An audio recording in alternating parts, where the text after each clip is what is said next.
Ang cellular transmission ay isang ritual ng mga Raelian para maging tunay na Raelian. It's an act of recognition by a person that human beings are creation by the Elohim.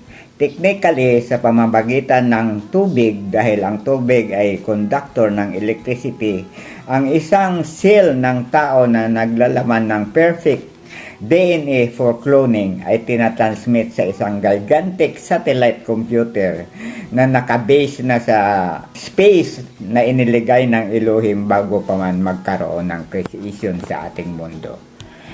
Ito ay i-record ang genetic code mo doon sa computer na ikaw ay isang Raelian believer. Sa Biblia, ang computer na ito ay tinatawag na talaan ng buhay o aklat ng buhay.